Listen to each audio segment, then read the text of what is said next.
Hey everyone, welcome back. In this video, I am going to walk you through the architectural core of AWS, the virtual private cloud. I have seen this take down production systems because of one misconfigured route table or a leaked private subnet. Most tutorials treat this as a simple checkbox, but if you do not understand how networking actually flows between your resources, you are leaving your infrastructure wide open. We are going to go beyond the basics, covering everything from CIDR block planning to complex transit gateway patterns. Most engineers get this wrong, and I want to save you from those hours of debugging. So watch all the way through to understand this properly. Let us dive into the technical details of the AWS Virtual Private Cloud. We are not just looking at definitions, but the actual logic of how your cloud network functions. Specifically, we will cover the core fundamentals of IP addressing, the role of subnets across availability zones, and how traffic routes through internet and NAT gateways. We will also dissect the critical security layer between security groups and network access control lists, and move into multi-VPC connectivity using peering and transit gateways. Finally, we will synthesize this into real-world production design patterns. These are the topics we are going to cover in this video, so do not skip ahead. Watch all the way through to actually understand this properly. Quick note, before we dive in, this channel shares practical IT tutorials every week, so if that's useful to you, hit subscribe and join our WhatsApp community linked in the description for more resources. Why does the virtual private cloud exist in the first place? Before cloud computing, companies had to buy physical routers, switches, and firewalls to manage their traffic. It was slow, expensive, and inflexible. AWS VPC solved this by giving you a logically isolated section of the cloud. It is your own private playground where you control every aspect of your network. You define the IP address range, you create the subnets, and you manage the routing tables. It brings the power of a physical data center into software, which is exactly what allows for rapid, secure, and scalable deployments in the modern era. So what is a VPC really? Think of a VPC as a private office building within a massive city, where the city represents an AWS region. Inside that building, you have specific rooms called subnets. You control the doors, the hallways, and the security guards. Just like in a real office, you do not want the public walking into your server closet. The VPC gives you that boundary. It is a fundamental unit of isolation that ensures your resources are not just floating in an open public space. It keeps your data and your services contained, managed, and secure, which is the baseline requirement for any enterprise-grade cloud architecture. Now let us look at the model. The internet is the source of all incoming traffic. That traffic must hit an internet gateway, which acts as the front door for your VPC. Once inside the VPC, traffic is directed to specific subnets based on your routing rules. This is the basic flow. The internet gateway acts as a target for your route table entries, allowing instances in public subnets to reach the outside world. Without this path, your resources inside the VPC are completely disconnected from the public internet, which is often exactly what you want for a database or internal backend service. One of the most important concepts is the difference between public and private subnets. A public subnet is defined by a route to an internet gateway. It has a direct path to the public internet. A private subnet has no such path. This distinction is the bedrock of your security posture. You should never put your application servers or your database servers in a public subnet.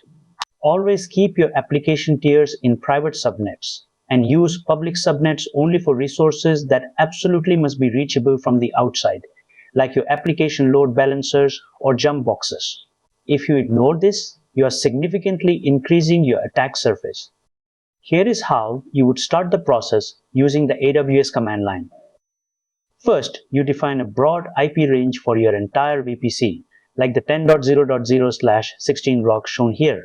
This gives you over 65,000 addresses to work with inside your virtual network.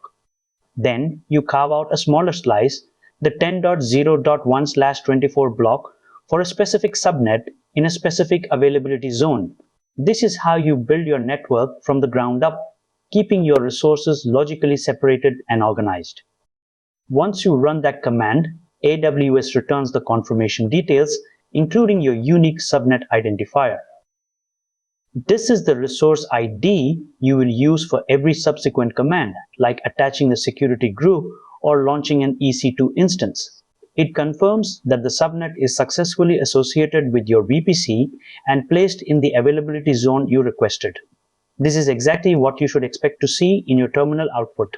If you see an error here, it is usually because the CIDR block overlaps with an existing network, or your identity and access management permissions are insufficient. So, if your instances are in a private subnet, how do they get software updates or reach external APIs? They cannot reach the internet directly. That is why we use a Network Address Translation Gateway, or NAT gateway. It acts as a middleman. Your private instances send their traffic to the NAT gateway, which then forwards that traffic to the internet on their behalf. The key is that the internet only sees the NAT gateway's public IP address, not the private IP of your instances. It allows outbound traffic while blocking all inbound connection attempts.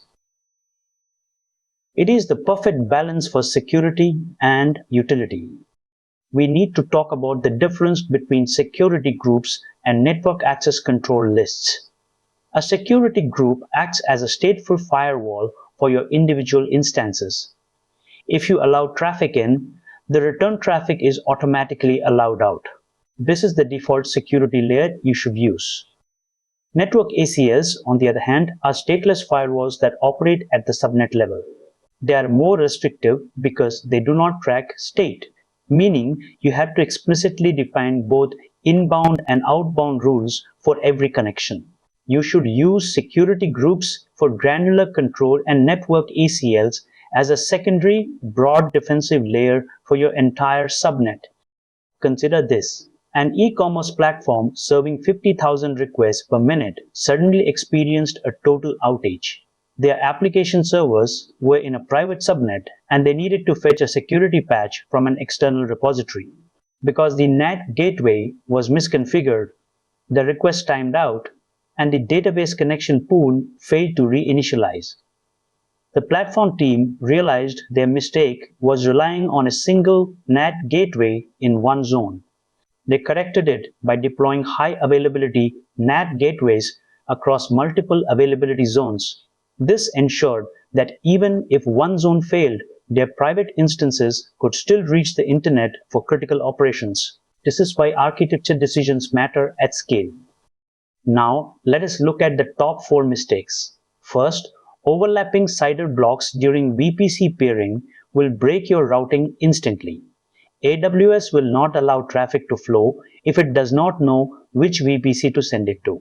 Second, forgetting to associate your route table with your subnet is the #1 cause of connectivity issues.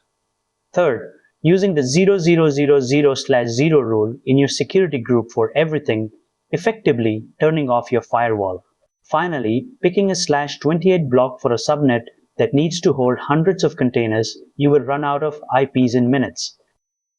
These are all preventable with better planning. To wrap up, plan your CIDR blocks carefully to avoid future overlaps because re-IPing a live network is incredibly painful.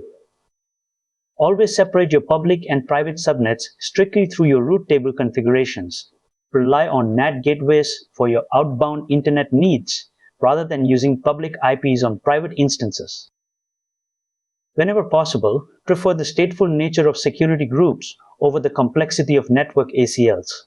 Finally, always design for high availability by spreading your resources and your gateways across multiple availability zones. If you follow these 5 principles, your cloud network will be robust, secure, and ready for whatever traffic spikes come your way. If you found this video helpful and you think it can help others in the community too, please do like and hype the video. It helps more people find this content. Hit subscribe to stay updated for our regular videos. Join our WhatsApp community using the link in the description where we share more practical IT resources every week. Thanks for watching, and I will see you in the next one.